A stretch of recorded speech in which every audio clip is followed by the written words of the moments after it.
요즘 세계 모든 사람들이 스트레스가 심해요. 동쪽으로 봐도 스트레스, 서쪽으로 봐도 스트레스, 남쪽으로 봐도 스트레스, 북쪽으로 봐도 스트레스. 뭐 때문입니까? 코로나 때문에.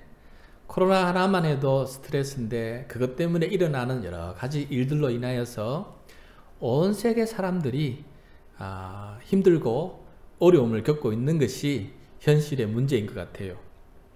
그런데 스트레스 전문가가 말하기를 스트레스에는 두 가지 종류의 스트레스가 있다고 합니다. 두 가지 종류의 스트레스. 그럼 다음 화면을 보시면은 기분을 좋게 하는 유스트레스가 있어요. 유스트레스. 앞에 U자가 붙었는데 이것은 예를 들어서 연애를 한다거나 혹은 여행을 간다거나 혹은 휴가를 간다거나, 여러분 연애하고 여행 가고 휴가 가는 것도 다 스트레스예요. 그죠? 그런데 이러한 스트레스는 즐거움으로 받아들이는 스트레스라서 이거는 해야지, 하고 싶다 하는 그런 마음이 우리 마음속에 샘솟는 것이죠. 그래서 이 스트레스는, 유스트레스는 견딜만하고 얼마든지 견딜 수 있는 스트레스고 문제가 없다라는 거예요. 그런데 반대로 힘들고 괴로운 스트레스가 있는데 이 스트레스를 디스트레스라고 해요. 디스트레스.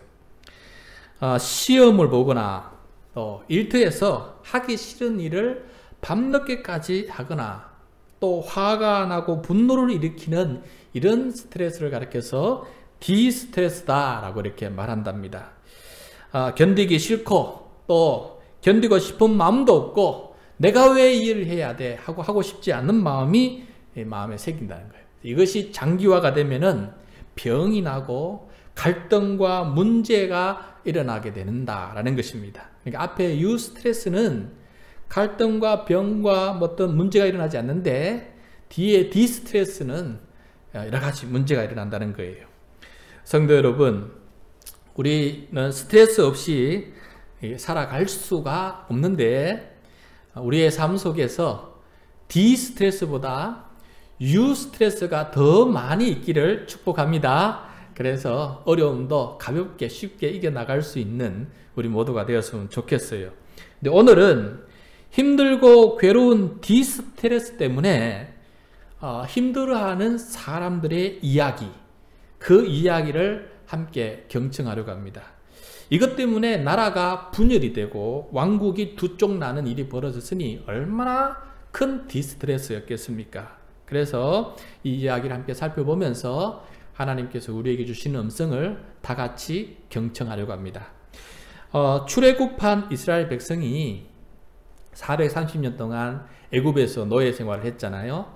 출애굽해서 40년 동안 광야를 거쳐서 드디어 약속의 땅 가나안 땅에 들어가게 되었어요. 그 땅에서 살다가 이제 나라를 더 견고하게 만들려고 왕을 세우기 시작했어요.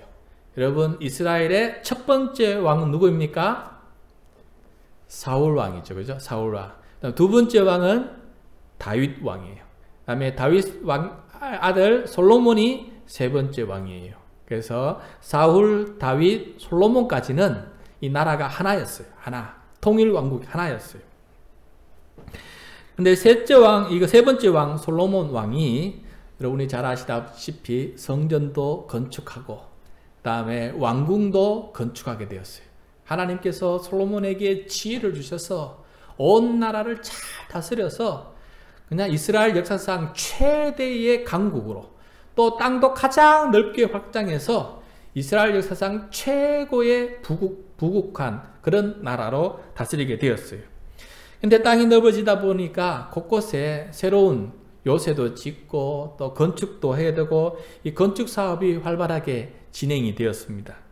근데 이 때문에 솔로몬 왕이 순서에 따라서 조금씩 진행하면은 괜찮은데 이게 한꺼번에 또 너무 많은 것을 진행하다 보니까 백성들이 이 건축 사업에 동원이 되어서 노역이 굉장히 심했어요. 과도할 정도가 돼서 백성들이 힘들고 고통스러워서 탄식을 하는 경지에 이르게 되었습니다. 이러한 공사 현장에서 감독관으로 왕이 보내어서 감독하는 감독관이 있었는데 이 사람 이름은 여로보암이라는 사람이에요. 여로보암. 이 감독관 여로보암은 이러한 현장이 있다 보니까 백성들의 고통과 백성들의 아픔을 잘 알고 있었고 그들과 깊은 공감을 하고 있었습니다.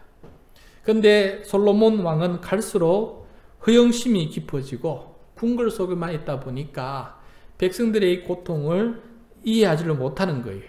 그래서 욕심이 자꾸 세고 욕심이 세지다 보니까 건축은 더 많이 하게 되고 백성들의 노동력은 더 많이 착취하게 되어서 백성들의 실망도 이만저만이 아니요 하나님의 실망도 이만저만이 아니었어요. 그래서 하나님은 선지자 아히야를 보내어서 이렇게 계속해서 백성들의 고통을 이해하지 못하고 무리하게 이 왕의 역할을 하게 되면은 북쪽의 10개 지파, 이스라엘은 총 12개 지파니에요. 북쪽의 10개 지파를 감독관 이 여로보암에게 줄 것이다 라는 예언을 하게 되었어요. 근데 이 예언을 듣고 솔로몬이 겸손하게 아차! 내가 큰 실수를 하고 있었구나 라는 마음으로 겸손하게 그것을 깨닫고 그 예언자의 말을 따라서 회개했더라면 문제가 안 일어났는데 솔로몬이 그때는 갈수록 마음이 포악해져 있고 하나님 앞에 겸손하지 않고 교만한 상태가 되어 버렸어요. 그래서 오히려 이 북쪽의 10개 지파를 대표하는 이 감독관 여로보암인데 이 감독관 여로보암을 잡아 죽이려고 하는 거예요. 그래서 이 감독관 여로보암은 목숨을 연명하기 위해서 어디로 망명을 가냐 하면은 애굽으로 망명을 가요. 애굽에 망명을 가서 거기서 목숨을 부지하고 있는 거예요. 그러다가 시간이 흘러서 솔로몬 왕은 죽고 그 아들 왕자죠. 르호보암이 왕위에 오르게 됩니다. 그래서 그때 이제 여로보암 감독관 망명했던 여로보암도 다시금 귀국을 하게 되는 것이죠. 귀국을 해서 다시금 저 북쪽 지파의 10개 지파의 리더가 됩니다. 왕이 있는 남쪽 유다와 강제 노동에 힘들어하는 북쪽의 이스라엘 사이에 이 갈등은 갈수록 깊어지고 있었어요. 마치 아직 나라가 두 쪽이 안 됐음에도 불구하고 남쪽의 2개 지파와 북쪽의 10개 지파 사이에는 갈등과 또 그 사이에 문제가 더 골이 깊어지고 있는 그런 상황이었어요. 이런 상황에서 솔로몬 왕이 죽자 왕자 르호보암이 왕위에 오르려고 하게 되는데 여러분 여기서 이름이 좀 왔다 갔다 하는데 다음 화면을 보시면은 좀 설명을 하고 넘어갈게요. 왕자는 솔로몬의 왕의 아들 왕자는 르호보암이에요. 르호보암. 남쪽의 2개 지파를 이제 대표하는 그런 리더죠. 근데 비슷한 이름으로 앞에 2글자만 다른데 여로보암은 공사 현장에서 감독관을 했던 사람이고 북쪽 10개 지파를 대표하는 사람이에요.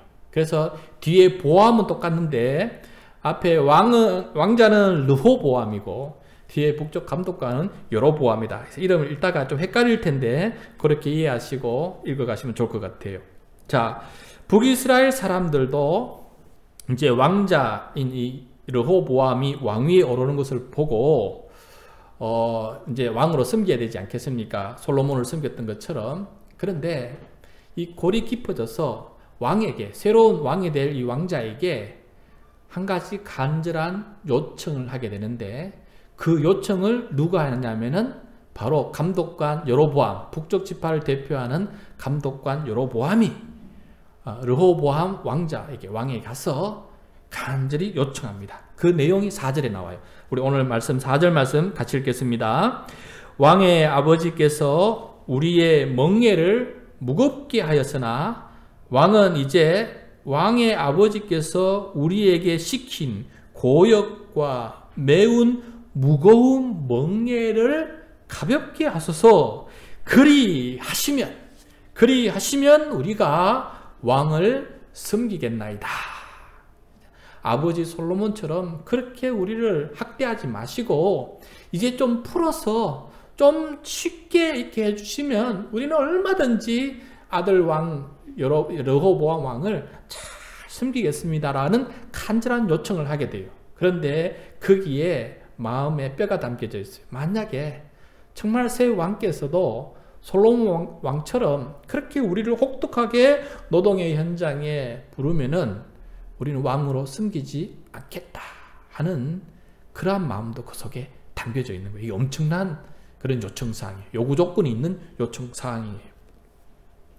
자, 왕자 르호보암은 이 요구사항을 듣고 당장 답을 할 수가 없어서 3일 뒤에 다시 찾아오라 그래요. 3일 뒤에. 그러면 내가 대답하겠다.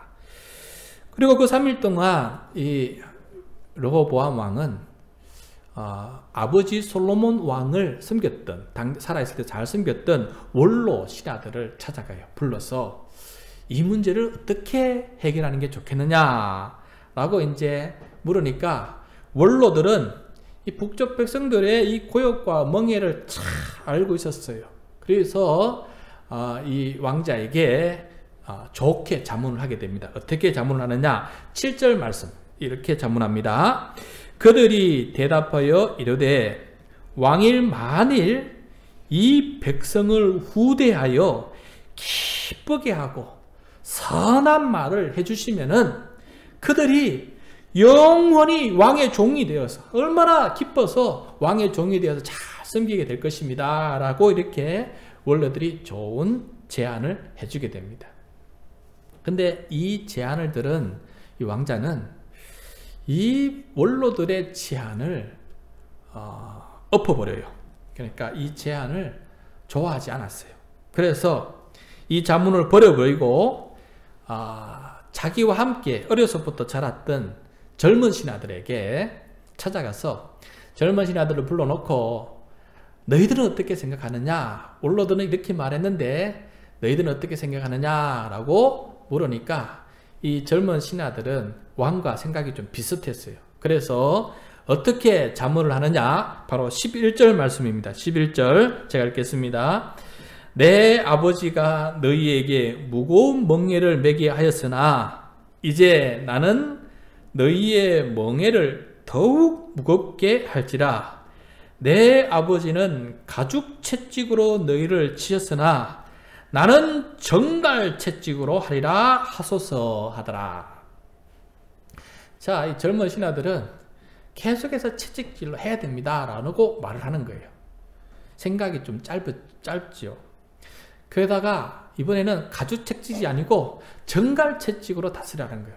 여러분, 정갈 채찍이라는 것은 무엇이냐면은 가죽 채찍에 정갈처럼, 정갈 보면은 길쭉한데 이 발이 쫙 뻗어 나와 있지 않습니까? 그것처럼 이 가죽 채찍에 금속 조각을 붙여가지고 쫙 붙여놨어요. 그래서 가죽 채찍으로 때리면 멍만 들지만은 이 정갈 채찍으로 때리고 잡아당기면은 살갗이 다 뜯어나서 피가 범벅이 되는 거예요. 그처럼 정갈 채찍은 더 혹독한 억압과 폭력을 상징하는 모습이 바로 이 정갈 채찍이에요. 그래서 3일 뒤에 북쪽 백성들이 찾아왔는데 이 왕자 르호보암 왕은 젊은 신하들의 말을 가지고 혹독하게 그들에게 이렇게 말을 해버립니다. 그러자 북쪽 백성들은 아연실색을 하고 실망을 하고 분노하면서 그 자리를 떠나게 되는데 그 자리가 바로 다시는 만날 수 없는 이별의 자리가 되었어요. 그 이후로 남유다는 남쪽의 2개 지파는 솔로몬의 아들 르호보암을 왕으로 세우고 북쪽의 10개 지파는 이 감독관 여로보암을 왕으로 세워버려요. 왕이 둘이 되는 거예요. 그리고 북쪽 그 왕국을 북이스라엘이라 부르게 되었고 남쪽 이 왕국을 남유다라 부르게 되었어요. 남유다와 북이스라엘 2개 나라로 갈라지게 되었어요. 성전으로 하나 되어 있던 이 신앙 공동체 이스라엘이 어떻게 해서 이렇게 왕국이 분열되고 말게 되었습니까? 먼저 오늘 말씀에 따르면은 솔로몬 왕과 그 아들 르호보암 왕이 수고하고 무거운 짐진 이 백성들을 쉬게 해주지 못했기 때문에 그렇습니다. 두 왕의 마음이 온유하지 못하고 겸손하지 못했기 때문이다 라고 예수님께서 말씀하시는 내용이 나와요. 마태복음 신약성경 11장 28절에서 30절까지 예수님께서 수고한 멍에를 메고 짐을 진 자들에 대해서 하신 말씀이 있어요. 그 말씀을 보도록 하겠습니다. 먼저 28절, 수고하고 무거운 짐진 자들아 다 내게로 오라. 내가 너희를 쉬게 하리라 라고 말씀하고 있어요. 이 말씀을 보면은 수고하고 무거운 짐을 진 자들에게 필요한 것은 적절한 쉼이다 라는 것을 예수님도 잘 알고 계십니다. 북쪽 이스라엘 10개 지파 사람들은 쉼을 요구한 것이에요. 우리 좀 이제 쉬게 좀 해달라 하는 것이 간절한 요청이었어요. 그런데 솔로몬 왕과 그 왕자 르호보암의 마음은 거칠고 교만해서 백성들에게 쉼을 주지 못합니다. 그래서 결국 백성들의 마음을 잃어버리게 되고 나라가 분열되기까지 이르게 되었다라는 것입니다. 그리고 나서 예수님은 계속해서 말씀하십니다. 29절 30절이에요. 나는 마음이 온유하고 겸손하니 나의 멍에를 메고 내게 배우라. 그리하면 너희 마음이 쉼을 얻으리니 이는 내 멍에는 쉽고 내 짐은 가벼움이라 하시니라. 자, 예수님의 마음이 온유하고 겸손하다는 말이 무슨 뜻일까요? 그리고 예수님의 멍에와 예수님의 짐은 쉽고 가벼워서 백성들의 마음이 쉼을 얻게 된다고 하는데, 그렇다면 예수님의 멍에와 짐은 어떤 종류의 멍에와 짐일까요? 먼저 예수님의 마음은 온유합니다. 거칠지 않고 긍휼이 많다라는 거예요. 긍휼이 많다는 것은 공감하는 능력이 크다라는 뜻이에요. 공감하는 능력이 크다. 그래서 백성들의 고난을 보고 어떻게 하면 그 고난을 이겨낼 수 있도록 도와줄까 하는 마음이 큰 거예요. 예수님의 마음은 온유해서 긍휼이 크신 하나님이라서 이 백성들의 죄 중에 있는 이 백성들의 이 고난이 얼마나 큰지 알기 때문에 어떻게 하면 저들로 하여금 저 멍에에서 해방되고 자유롭게 할 수 있을까, 그런 마음이 충만히 가진 예수님이었다. 솔로몬 왕과 르호보암 왕과는 다른 분이었다라는 것을 말씀해 주고 있습니다. 그 다음에 또 예수님의 마음은 겸손하다라고 되어 있어요. 겸손하다는 말은 하늘의 왕자를 버리고 거기에서 내려와서 낮고 낮은 이 노동자들의 같은 처지가 되었다라는 거예요. 백성들과 함께 멍에를 지고 백성들과 함께 짐을 진다는 뜻이에요. 예수님은 하늘 보좌를 버리고 우리 육신의 몸을 입고 이 땅에 오셨는데 왕가로 온 것이 아니고 궁궐에 오신 것이 아니고 낮고 낮은 저 목수의 집에 말구유에 내려와서 이 백성들이 얼마나 힘들고 어려운지를 몸소 친히 경험하셔서 우리의 질고를 아시고 우리의 고통을 아시는 분이다라는 것입니다. 예수님은 바로 그렇게 겸손하셔서 우리의 모든 것을 다 아시는 분이시다. 그런데 더욱 기쁜 소식은 이 예수님은 멍에와 짐을 쉽게 또 가볍게 지는 법을 아셨어요. 그래서 우리도 주님께 배워서 마음의 쉼을 얻을 수 있도록 하라 지금 말씀하신 거예요. 멍에와 짐을 쉽고 가볍게 지면서 마음의 쉼을 얻으면서 살아갈 수 있는 사람이 되라 라고 오늘 우리에게 말씀해 주시는 거예요. 이게 기쁜 소식이에요. 예수님의 이 말씀을 좀 더 쉽게 깨달을 수 있도록 번역한 메시지 성경이 있는데, 제가 메시지 성경으로 다음 화면을 보여주시면은 제가 이 내용을 다시 한번 여러분에게 읽어드리겠습니다. 너희는 피곤하고 지쳤느냐? 종교 생활에 탈진했느냐? 그렇다면 나에게로 오너라. 나와 함께 길을 났으면 너희 삶은 회복될 것이다. 내가 너희에게 제대로 쉬는 법을 가르쳐 주겠다. 나와 함께 걷고 나와 함께 일하여라. 내가 어떻게 하는지 잘 보아라. 자연스러운 은혜의 리듬을 배워라. 나는 너희에게 무겁거나 맞지 않는 짐을 지우지 않는다. 나와 함께 있으면 자유롭고 가볍게 사는 법을 배울 것이다. 여러분, 여기서 핵심은 예수님께로부터 자연스러운 은혜의 리듬을 배우는 것이다. 은혜의 리듬을 배우는 것. 이것이 바로 멍에와 짐을 쉽고 가볍게 지면서 쉼을 제대로 얻을 수 있는 방법입니다. 은혜의 리듬을 타는 거예요. 은혜의 리듬을 타는 것. 먼저 은혜란 하나님께서 내 삶에 그저 주신 놀라운 선물들을 말합니다. 내 삶의 모든 것을 놀라운 선물로 바라보는 것이 바로 은혜의 눈이에요. 다시 말해서 하나님은 내 삶에 놀라운 선물을 주셨어요. 이것을 놀라운 선물이라고 볼 수 있는 은혜의 눈을 가질 때 우린 은혜의 리듬을 타서 살아갈 수가 있어요. 호흡마저도 놀라운 선물입니다. 지금 우리가 숨 쉬고 있는 것마도 이건 기적적인 하나님의 선물이에요. 호흡하지 못해서 고통스러워하고 죽어가는 사람을 보면은 갑자기 불평 대신에 감사의 마음이 우리 마음속에 절로 생겨요. 하나님, 내가 이렇게 숨 쉬고 있으니 얼마나 감사한지 모르겠습니다 하면서 우리의 마음에 쉼을 얻게 됩니다. 한때 의사로서 장래 유망한 삶의 길을 갈 수가 있었는데 그 삶을 내려놓고 주님과 함께 이 조선 땅에 복음을 전하려고 이 조선 민족에게 참된 쉼을 주려고 미국에서부터 배를 타고 이 땅에 온 젊은 선교사가 있었는데 그 젊은 선교사 의사가 바로 언더우드예요. 언더우드. 연세대 세브란스 병원을 설립하고 그곳에서 함께 의사생활을 했던 사람 중에 한 사람이 바로 이 언더우드예요.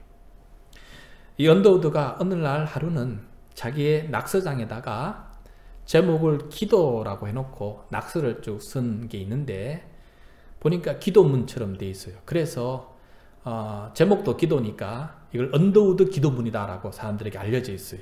그 언더우드 기도문을 제가 한번 읽어드릴 텐데 화면으로도 보시면서 함께 여러분 들어보시기 바랍니다. 기도.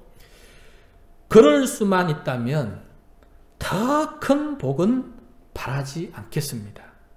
누군가는 지금 그렇게 기도를 하고 있습니다. 지금 제발 좀 크게만 해주십시오라고 기도하는 사람이 있다는 거예요. 설 수만 있다면 더 큰 복은 바라지 않겠습니다. 누군가는 지금 그렇게 기도를 합니다.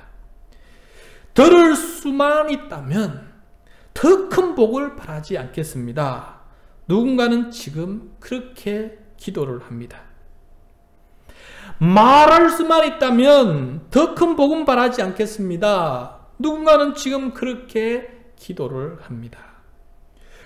볼 수만 있다면 더 큰 복을 바라지 않겠습니다. 누군가는 지금 그렇게 기도를 합니다. 살 수만 있다면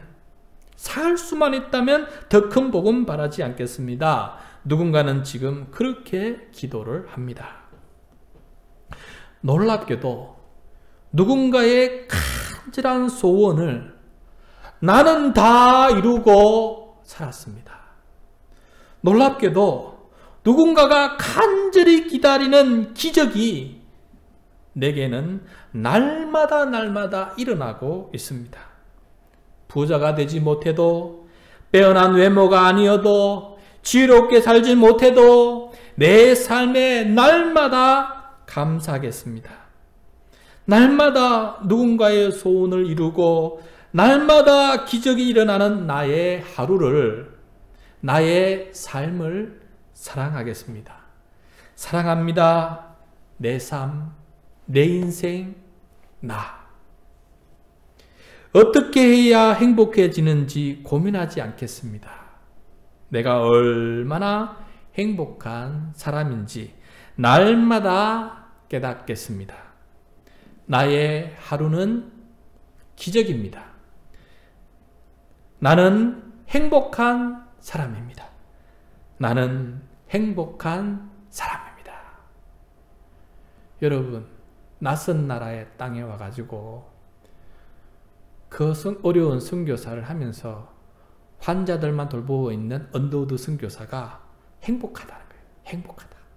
얼마나 행복한지 행복하다라는 그런 낙서를 남긴 것을 우리가 오늘 보게 됩니다. 언더우드의 기도라는 이 낙서는 자신이 설립하고 동참했던 세브란스 병원에 지금도 걸려 있다고 합니다. 병실에 누워있는 모든 환자들이 이 기도를 읽고 함께 따라서 기도하다 보면은 마음의 쉼을 얻게 됩니다. 자신이 짊어지는 병의 이 짐의 무게가 없어지는 것은 아니지만은 감사하는 마음 때문에 마음의 쉼을 얻게 되고, 이 또한 감사하는 마음으로 그것을 짊어지고 이겨나갈 수 있는 힘이 생기게 되는데, 감사함으로 생기게 된다는 것을 말씀해 주고 있어요. 이것이 언더우드가 예수님부터 배운 은혜의 리듬입니다. 이 은혜의 리듬은 힘들고 괴로운 디스트레스를 기분 좋게 하는 유스트레스로 바꾸어주는 그런 놀라운 힘입니다. 이러한 은혜의 리듬은 여러분 갑자기 찾아옵니다. 갑자기 찾아와요. 연구하고 노력해서 깨닫는 게 아니고 어느 날 순간 갑자기 우리들에게 찾아오는 깨달음이에요. 문득 깨닫게 됩니다. 짧게 감동을 주고는 오래가지 못합니다. 또 우리는 잊어버리게 돼요. 그래서 다시 깨달아야 하는 이 놀라운 은혜입니다. 그러나 이러한 은혜의 리듬을 탈 때 우리는 주 안에서 쉼을 얻을 수 있습니다. 그리고 우리가 짊어진 멍에와 짐을 자유롭고 가볍게 지고 또 제대로 쉬면서 살아갈 수 있게 됩니다. 예수님은 바로 이 은혜의 리듬을 우리 보고 지금 배우라, 그리고 함께 가자라고 지금 말씀하고 있는 것입니다. 솔로몬 왕과 왕자 르호보암은 자신들이 왕이 되는 것이, 자신들이 왕좌에 오른 것이 하나님의 은혜였다는 것을 까맣게 잊어버렸어요. 자신들에게 주어진 이 백성들도 하나님의 놀라운 은혜의 선물이라는 사실을 까맣게 잊어버렸어요. 북이스라엘 10개 지파 사람들도 무거운 멍에와 짐을 쉽고 가볍게 해달라고 요청한 것은 정당한 요구사항이었지만은, 그러나 그들의 마음 깊은 곳에는 은혜의 리듬이 없었어요. 멍에와 짐을 지는 법을 제대로 배우지 못했어요. 그래서 나중에 얼마 가지 못해서 북이스라엘들이 자기가 원하는 왕을 세웠지만은 이 왕도 얼마 가지 못해서 백성들에게 무거운 세금을 먹이고 백성들을 곤역의 자리로 오게끔 만들고 백성들을 힘든 노예의 자리로 얹들게 만들었어요. 왕이든 백성이든 먼저 주님 앞에서 은혜를 깨달아야 한다라는 것을 오늘 말씀을 통해서 배우게 됩니다. 사랑하는 성도 여러분, 은혜 아니면 우리가 살아갈 수가 없습니다. 은혜 아니면 평안과 위로를 얻을 수가 없어요. 은혜 아니면 이 무거운 삶의 멍에와 짐을 쉽고 가볍게 질 수 있는 방법이 없습니다. 예수님은 지금도 저와 여러분들에게 이렇게 말씀하십니다. 오늘 읽었던 마태복음 말씀 다시 한번 읽어드리겠습니다. 수고하고 무거운 짐진 자들아, 다 내게로 오라. 내가 너희를 쉬게 하리라. 나는 마음이 온유하고 겸손하니 나의 멍에를 메고 내게 배우라. 그리하면 너희 마음이 쉼을 얻으리니 이는 내 멍에는 쉽고 내 짐은 가벼움이라. 주님께 이 은혜의 방법을 배워서 마음의 쉼을 충분히 얻으시고, 피할 수 없는 멍에와 무거운 짐이지만은 이것을 쉽고 가볍게 칠 수 있는 방법을 체득해서 주님과 함께 살아가는 저와 여러분이 모두 되시기를 축복합니다.